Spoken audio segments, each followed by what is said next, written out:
Hi everybody, welcome back. It's Justy, and you may have noticed something very fancy on my head.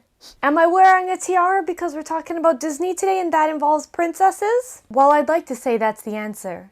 No. September is my birthday month, which means I wear a birthday tiara whenever I want, and that's today. But as much as I always want to talk about my birthday, that is actually not what we're here to do today.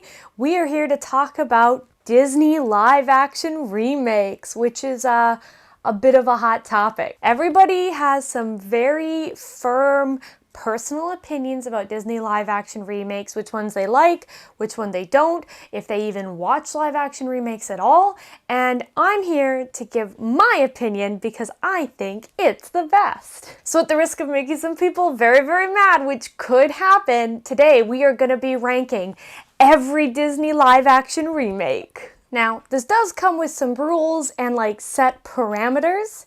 One, has to be live action. That is pretty self-explanatory.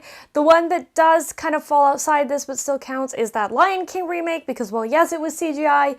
It was intended to be live action. They just couldn't film real lions. So that's what we got. So it will be included in the list. Ones that will not be included in the list are live action remakes that actually are either a sequel or their own kind of story based off the original. So that's things like Christopher Robin, the second Mary Poppins, very much not a remake of one existing movie. It just was based off those existing movies. Plus, Mary Poppins was live action in the first place. So those will not be included. And then if any live action remake then had a following sequel, that sequel will not be included because it was not remaking anything. With those parameters in mind, I think we can find what is the best. Please remember these will be measured up against each other. They're not being measured against other Disney films. I'm not saying these are the best Disney films out there.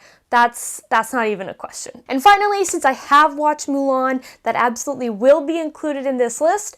Obviously, it is still very new, and there are a lot of people who are not going to pay that extra $30 some odd to watch it early, which is totally valid. So I don't want to give any spoilers. When I hit that part in the list, I will simply give some generic overview comments about it. I will not be going into detail because I do not like to spoil people. But otherwise, that's all the dumb, boring rules part, so let's get started on the list. I worked really hard on this, directly following Mulan. I gotta tell you, there was so many versions of this with things scribbled, crossed out, things moved around. I really put a lot of thought, but I truly believe that I have created the best live action ranking list that has ever existed. Don't tell any other Disney fans that because I'm sure they feel very differently. So we're going to start at the bottom. There's 11 films. 11 is the worst, 1 is the best. Coming in at number 11, we have Dumbo. I hate it. I was not honestly a big fan of the original either. I almost never rewatch it. I obviously have seen it as a kid. It made me very sad, which gives me strong feelings to not want to rewatch it, but I also just didn't particularly care for the story outside of that. And as it turns out, I still don't care for the story. I think the extras they add in to make it a full-length feature film were not very well done, to the point where I can't even actually remember them. Most of what happened in Dumbo is out of my brain other than the base concept because there just was nothing worth remembering. I didn't like it. I definitely sobbed, I will admit that, but I expected that because original Dumbo did that to me too. I think it was the weakest live action remake that Disney has remade, and I intend to never ever watch it again. So that's why it deserves number 11, the worst spot. Number 10 spot goes to Alice in Wonderland. Yeah. You remember that atrocity? There are certainly aspects of it that I did enjoy. I'm not going to lie about that. And I remember it more than I remember Dumbo, which is a really big step up. But overall, I do not enjoy it. I'm really tired of edgy Alice in Wonderland remakes. I gotta be honest, let it go. Let's move on. We can let Alice go. She's done. She's done her work, okay? Johnny Depp as the Mad Hatter was fun. A lot of the other acting, I thought Tweedledee and Tweedledum were funny, well done, but it realistically is not that great of a film. I don't seek it out to watch it, and the sequel was infinitely worse. It's not on this list, but I just have to mention that. Other than Alice's sweet pirate looks, not good. not good at all. So it deserves a very low spot on this list too. I wish it didn't exist. I'm tired of weird Alice in Wonderland stuff. I'm done. Those last two I was so sure about. I wrote them right down and then they never changed. This middle-ish low section coming up is there was a lot of moving around and debate within myself, so this took a lot of thought. Number 9 is the Lady and the Tramp remake that came out on Disney+. I'm gonna right away say the dogs were very cute. The dogs were great and they did a great job and they're very good boys and they received none of this criticism. Other than that, it was relatively, I don't want to say boring because I do enjoy the Lady and the Tramp story, but there was realistically nothing kind of extra added to it outside of the original tale. They just managed to extend some things, whereas at least with like the feature-length films, they are like giving us new stuff, even if some of the new stuff isn't awesome. I like the voice acting. I really thought there was some beautiful shots in it. I don't hate it, but it certainly is not like a top-tier Disney movie, which honestly isn't surprising. I feel like it was mostly done as content for Disney Plus to start bringing in more people in. Although why they felt the need to do that, I don't know, when they had like the highest subscription rate on their first opening night of Disney Plus or whatever. Like, you didn't need to like draw people in. You could have spent more time on Lady and the Tramp. So I'd certainly watch it before I watch Alice in Wonderland or Dumbo, but it's still not one of my favorites, and I think they could have done better. But the dogs, again, they did great. They were very good. They are top-tier actors, and I respect those dogs. Number 8, we have The Jungle Book. I'm gonna be honest, this is one that I forget they remake often.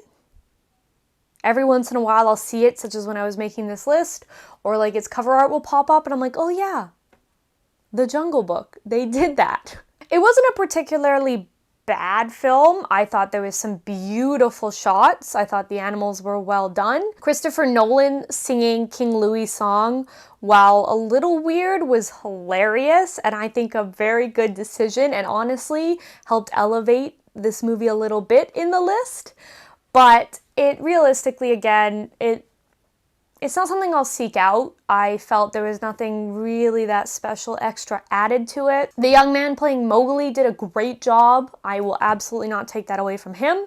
But in terms of like me having fun or enjoyment within the film itself, it certainly does not rank as high as some of these other films on here. I didn't hate it. I had a nice time, but I definitely think there are some better remakes out there, as proven by the rest of this list. We are working our way through quickly. The bad ones I have less to say about because I don't watch them as much. I'll have more commentary when I really like something.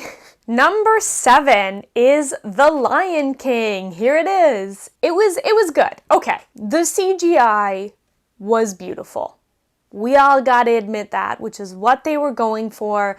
Those were some realistic lions. They accomplished that. Good job, Disney. Other than that, there wasn't anything particularly spectacular about it. The voice acting was very good, and I think they cast it super well, but that's really all the positives I had to say. I was not pleased that they took out Scar's villain song, considering that is like one of the best villain songs out there. It's not the tippy top, but it is up there. And I understand you couldn't have the same sequence because of the imagery in it, and that sort of imagery definitely would not fly today and shouldn't be there, but you could have reworked the song and given it a whole different feel and done something else with that sequence. You didn't have to take it out.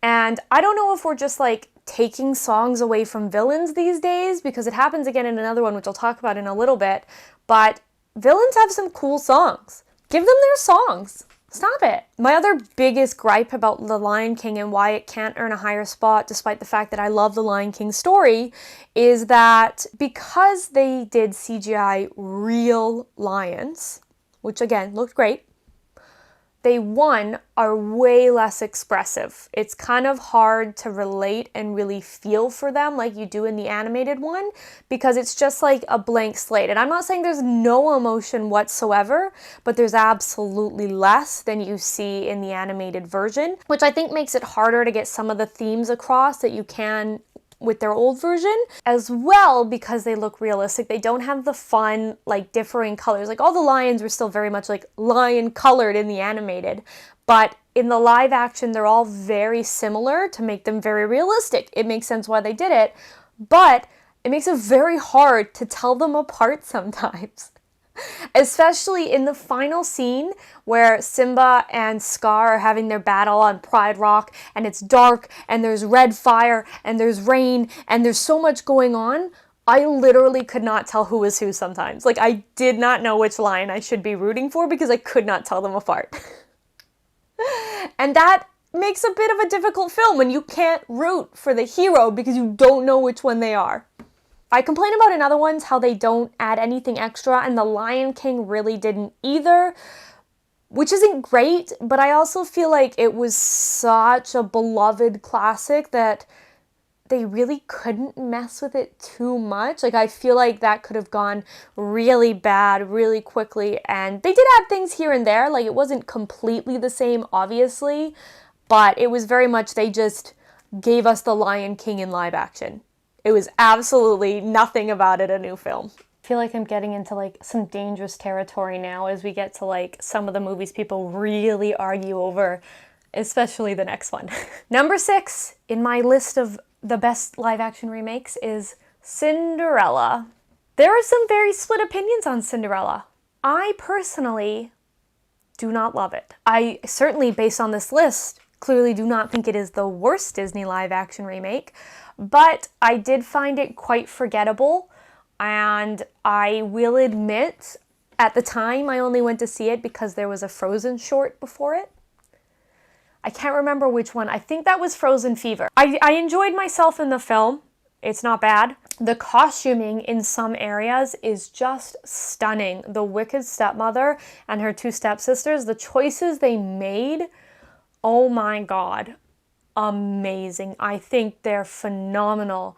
And I don't mind Cinderella's big ball gown as a lot of people. It's not my favorite look, and I personally would never want to make it or wear it. But I do think it flows beautifully at the bottom, which is obviously what they were going for.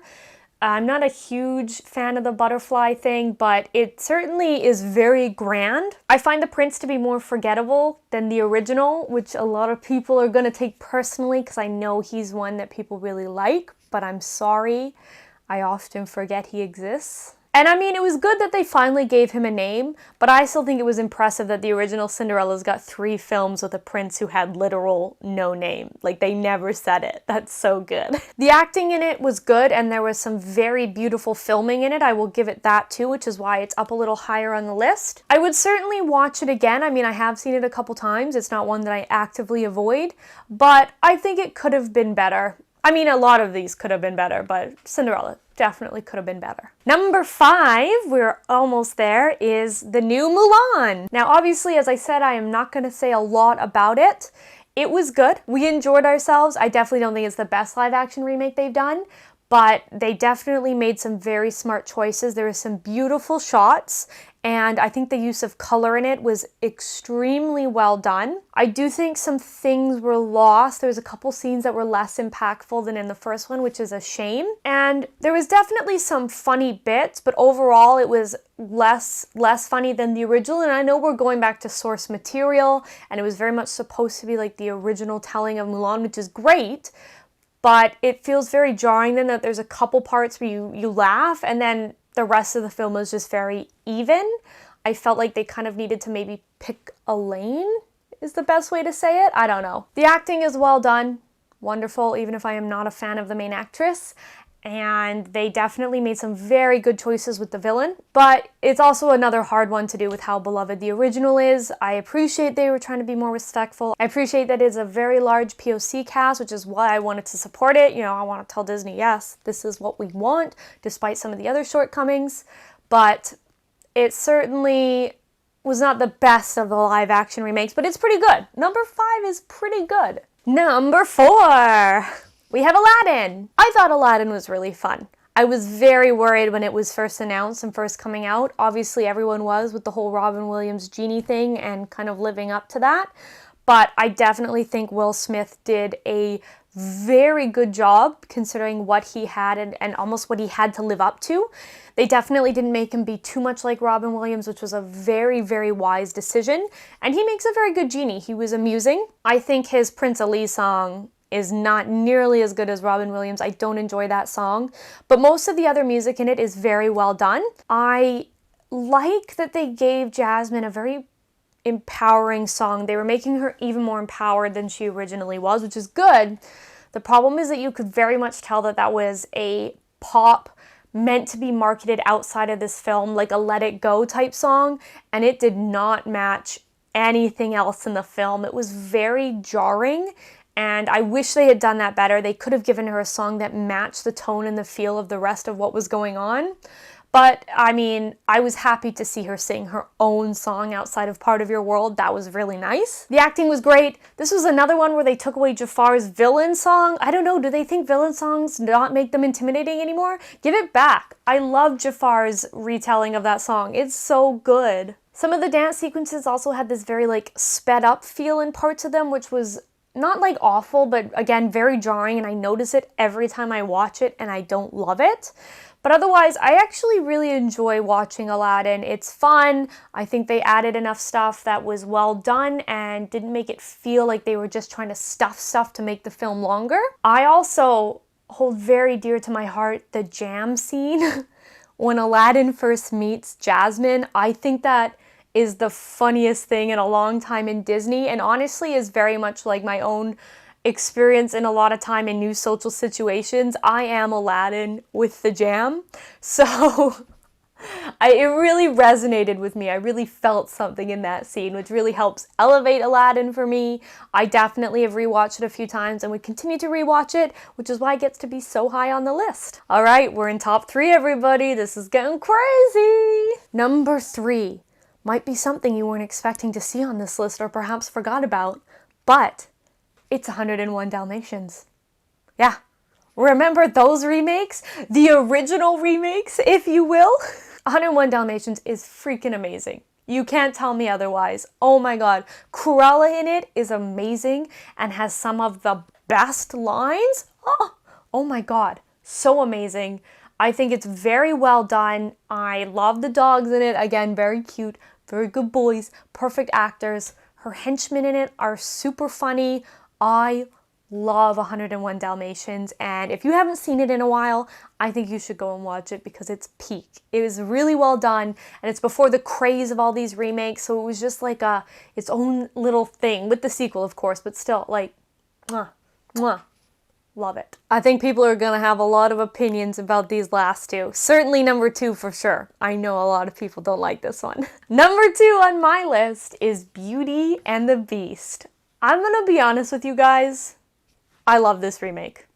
I'm gonna own that. I love it. Emma Watson, unfortunately, was not as strong as she could have been, and her singing was pretty weak, but otherwise, I think it's great. I think it's great. The Beast's new Evermore song, I am obsessed with. I love it. I think it's such a good song. I listen to it all the time. Gaston and LeFou were both perfectly cast and did fantastic. Oh my god, I can't get over that. It was so good. The household staff were great. Ewan McGregor, I'm never going to complain about Ewan McGregor. In fact, I was very excited to hear that he was going to be in the film, and it lived up. He did great. It certainly wasn't perfect. I will not say that about any of these films, but I love it. The Beast was like a little less intimidating than the original Beast because he had like this trim little waist and I don't know. He could have been made a little more scary if you're trying to sell me on this big bad monster, but I did love the voice they gave him. Nice. I liked listening to him talk. And overall, I just think it's really fun. I think it's one of the funnest live action remakes they've done. The costumes are great, other than Belle's gold dress, but we don't need to address that. We all know that's not great. It's well done for what it is. So it's number 2 for me, even though I know a lot of people really hate it. All right, we're here. We're at number 1. Do you remember what's left for what it could be? We have Maleficent! I love Maleficent. I love it. And I love Maleficent too. It can't be on this list, but I just need to say that. I will admit, when they first announced Maleficent would be coming out and that Maleficent would be getting this backstory explaining why she is the way she is, I was a little like, I don't really want that. One of my favorite things about Sleeping Beauty in the original and Maleficent was that she was just a She didn't get invited to a party. She was offended. So she's like, you know what? In 16 years, your baby's gonna die. What are you gonna do about it? Nothing. And I love that. Sometimes bad people can just be bad people. You know what I mean? And I really like that about her. But I will admit, I do like the story they gave her. Not to say it's like a happy, awesome, like, oh, I love that story. I thought it was a very powerful story to give her. I think Angelina Jolie did an amazing job, not that I thought she wouldn't, and looked stunning. Oh my God, she is ethereal. Oh my God. The beauty they put into the Moors, I think, was amazing. Like when Aurora's visiting at night and there's all the beautiful colors and all the creatures. I think it was gorgeous. The fight scenes with Stefan at the end of the film were great. Her wings, love them.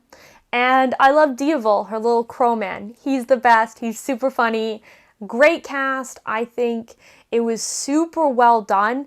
And it's a live action remake that actually gave us a lot more, right? It didn't just follow the exact Sleeping Beauty story. It gave us so much more, which the other live action remakes really do not give us. It's kind of just the same stuff.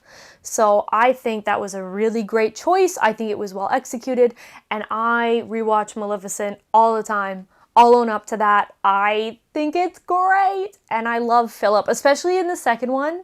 His looks are so powerful and so good. I want to be Prince Philip. That's all I want in my life. So there you have it, my ranking of the Disney live action remake. Do you agree with me? Do you disagree with me? Leave me a comment telling me how wrong I am if you think this list is garbage, which I'm sure there's a lot of people who do. I will say though, if Disney royally messes up Peter Pan when that live action comes out, we're gonna have a real problem. I'm warning you now, Disney. If this is bad, you still have time right now to fix it. I'm warning you. All right, everybody, thank you so much for joining me today. I hope you enjoyed this video. I enjoyed working on this list and getting to share my opinions because we all know I have a million opinions about everything. And otherwise, I will see you all in the next video. Bye!